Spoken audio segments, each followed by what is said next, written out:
Welcome back guys.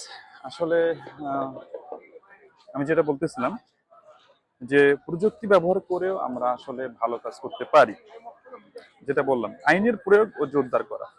এখানে যারা প্রশাসনিক দায়িত্বে যারা আছে তাদেরও বিশাল একটা দায়িত্ব যে সামাজিক ব্যাধি যেমন বাল্যবিবাহ, নারী নির্যাতন, মাদক দমনে বিদ্যমান আইন কঠোরভাবে প্রয়োগ করা, বিচার প্রক্রিয়া দ্রুত এবং নিরপেক্ষ করতে হবে। এগুলো খুব গুরুত্বপূর্ণ একটা ব্যাপার। যেমন ধর্মীয় নেতাদের সংস্কৃত সক্রিয় ভূমিকা। আমাদের দেশে যে সমস্ত ইমাম, মসজিদের ইমাম, বক্তা বা মুয়াজ্জিন যারা ধর্মীয় ব্যাপারে মানুষদেরকে আহ্বান করে, তাদের আসলে খুবই বিশাল একটা দায়িত্ব।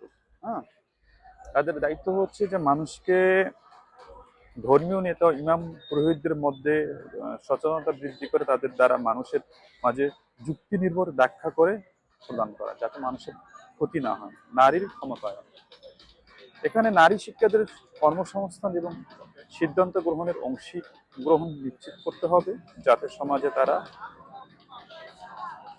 অবদান রাখতে পারে এবং কুসংস্কার শিকার না হয়। যুব সমাজকে সম্পৃক্তকরণ করতে হবে।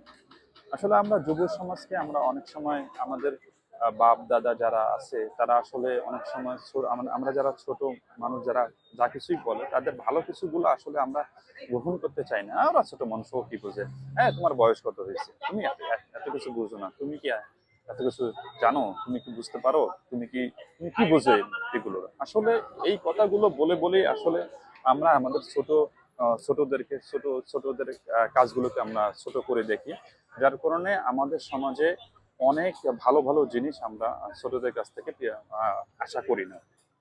যার কারণে এখন দেখেন যে যুব সমাজ যদি আমাদের আহ, জনকল্যাণে কাজে না আসে, তাহলে বৃদ্ধ বয়সে যে আহ, আমাদের দেশে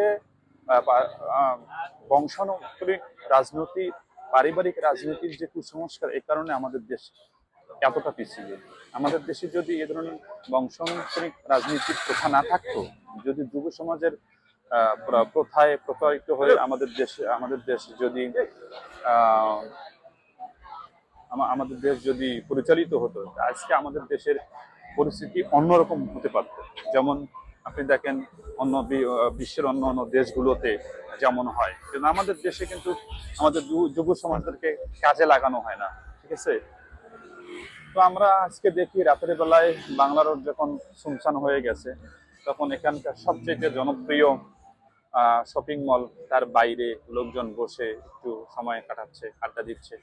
তা আমিও আপনাদেরকে একটু দেখাই কিভাবে সময় কাটিয়ে সময়কে, অবসর সময় মানুষ শপিং মলের সামনে বসে সময় কাটাচ্ছে। হ্যাঁ, You are here falling before me, same like you. Take coco.